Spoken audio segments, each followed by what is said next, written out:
السلام علیکم خواتین و حضرات، پروگرام بات سے بات میں آپ کا میزبان میاں اکبر علی آپ کی خدمت میں حاضر ہے۔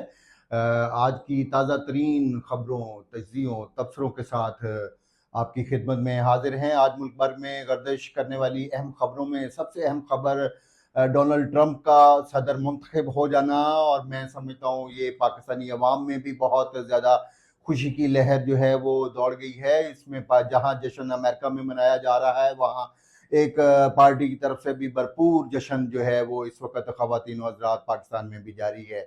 ان جشن منانے والوں پارٹی کے ایک بہت ہی سینئر رکن ہمارے ساتھ اس وقت میرے دائیں جانب تشریف فرما ہے۔ میں ان کے بارے میں بتاتا چلوں، زیبا ناز پی ٹی آئی کی اہم رکن ہیں جو کہ لاہور میں کوارڈینیٹر ہیں پی ٹی آئی کی۔ ہم ان سے آج گفتگو کریں گے صدر ٹرمپ کی اس کامیابی کے حوالے سے پاکستانی سیاست پر کیا اثرات ہوں گے، کیا صدر ٹرمپ کی جو آمد ہے اس کی روشنی میں ہم یہ سمجھ سکتے ہیں کہ عمران خان بھی عنقریب نہ صرف اڈیالہ جیل سے باہر ہوں گے، بلکہ اڈیالہ جیل سے یہ بھی کہا جا سکتا ہے کہ وہ وزیر اعظم ہاؤس تک سفر کرنے والے ہیں۔ تو ان تمام تر تجزیوں اور خبروں کے لیے ہمارے ساتھ جڑے رہیں۔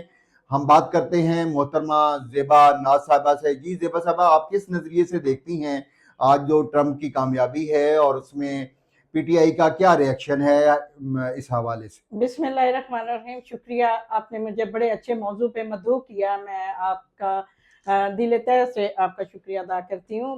بات رہ گئی ڈونلڈ ٹرمپ کی، ان کے جیتنے سے پوری پاکستانی عوام کو بڑی خوشی ہوئی ہے، اس لیے کیونکہ یہ عوامی سطح پہ ورک کرنے والے ہیں ڈونلڈ ٹرمپ صاحب نے۔ اور عمران خان صاحب جب کہ اپنے دور حکومت میں تھے، ٹرمپ صاحب سے ملے اور بہت سارے ایسے دوستانہ ماحول میں انہوں نے کام کیے، اور دوستانہ ماحول میں انہوں نے لائے عمل بھی بنایا، اور پھر ان کے رہنے سے آپ کو پتہ ہے کہ بہت سارے عوام کو ریلیف بھی دی گئی، اور بہت سارے فائدے اور نفع اور کاروبار کے لیے بھی ان کے ساتھ صنعت کاری کے بارے میں بھی ان سے بہت ساری باتیں ڈسکشن ہوئی گئی۔ اور یہ جو ایبسلوٹلی رانگ، اس کے اوپر بھی بات ہوئی۔ اور پھر مجھے یہ بتائے کہ ڈونلڈ ٹرمپ کو جب عمران خان ملے اور پھر ان کے بعد ان کا لائے عمل کیا تھا، اور ابھی ہمیں بہت خوشی ہے، ہم مبارکباد پیش کرتے ہیں ڈونلڈ ٹرمپ کو کہ وہ بڑی سریت سے جیتے ہیں، اور ہماری پی ٹی آئی کی عوام بھی اور پاکستانی عوام بھی، کیونکہ یہاں پہ فرقہ پرستی ہے، ہر پارٹی کا اپنا نظریہ ہے، وہ اپنے نظریے سے ہر چیز کو دیکھتے ہیں۔ ہمیں تو بہت خوشی ہوئی ہے۔ لیکن زیبا صاحبہ، جو نعرہ تھا ایبسلوٹلی ناٹ کا، تو اس میں جس پہ پی ٹی آئی جو ہے ان کا یہ کہنا تھا کہ امریکہ نے رجیم چینج کی ہے، اور پھر وہ جو سائفر لہرایا گیا، اور پھر اس کے حوالے سے کیا کہیں گی؟ کیا پی ٹی آئی کی پالیسیوں کو تبدیل ہوتا ہوا ہم دیکھ رہے ہیں اور امریکہ کے حق میں اب دیکھ رہے ہیں ہم؟ نہیں، ایبسلوٹلی رانگ، اور سیفر کو لہرانا اور مقصد تھا اور بات تھی، اس کو رنگ اور دیا گیا۔ یہ بالکل اپنے نظریے کے ساتھ عمران خان صاحب اپنے وین کے ساتھ ہی چلیں گے، اور ان کی سیاست جو شروع سے ایک لائے عمل سے چل رہی ہے اسی طریقے سے چلے گی۔ امریکہ دیکھیں ہمارا ایک ملک ہے، اس کو ہم کوئی غلط نہیں کہتے، ہمارا ظاہر ہے ہم ان کے ساتھ چلتے ہیں، وہ ہمارے ساتھ چلتے ہیں، تو یہ کوئی دو رائے نہیں ہے۔ یہ مختلف پارٹیاں ہیں جو سیفر کو کسی اور رنگ میں لے گئے اور جو ایبسلوٹلی رانگ کو بھی دوسرے رنگ پہ لے گئے۔ آپ سمجھتے ہیں کہ امریکہ کی تبدیلی جو ہے، جو وہاں پہ ٹرمپ کی آمد ہے، کیا ہم وزیر اعظم عمران خان کو آئندہ جو ہے وہ دیکھ سکتے ہیں، اور کیا یہ تبدیلی جو ہے وہ ایوان کے اندر آئے گی، یا ہم الیکشن کی طرف جائیں گے؟ دیکھیں، ہم نے تو ابھی الیکشن کا کہنا شروع کر دیا کہ بھی الیکشن کروائیں۔ اگر الیکشن کمیشن بھی یہی رہتا ہے اور نظام بدلتا ہی نہیں ہے جیسے پہلے ہوا، تو الیکشن کروانے کی ضرورت ہی نہیں ہے۔ اور دوسری، ڈونلڈ ٹرمپ کی وجہ سے اگر پاکستان کے سیاستدانوں میں یا ہماری پارٹی کے اوپر اچھا اثر پڑتا ہے، تو یہ تو ان کی اعلیٰ ظرفیہ اور پھر دوستانہ ماحول میں اور دوستوں کے ساتھ دوست جان مار کرتے رہے ہیں۔ لیکن ہمارے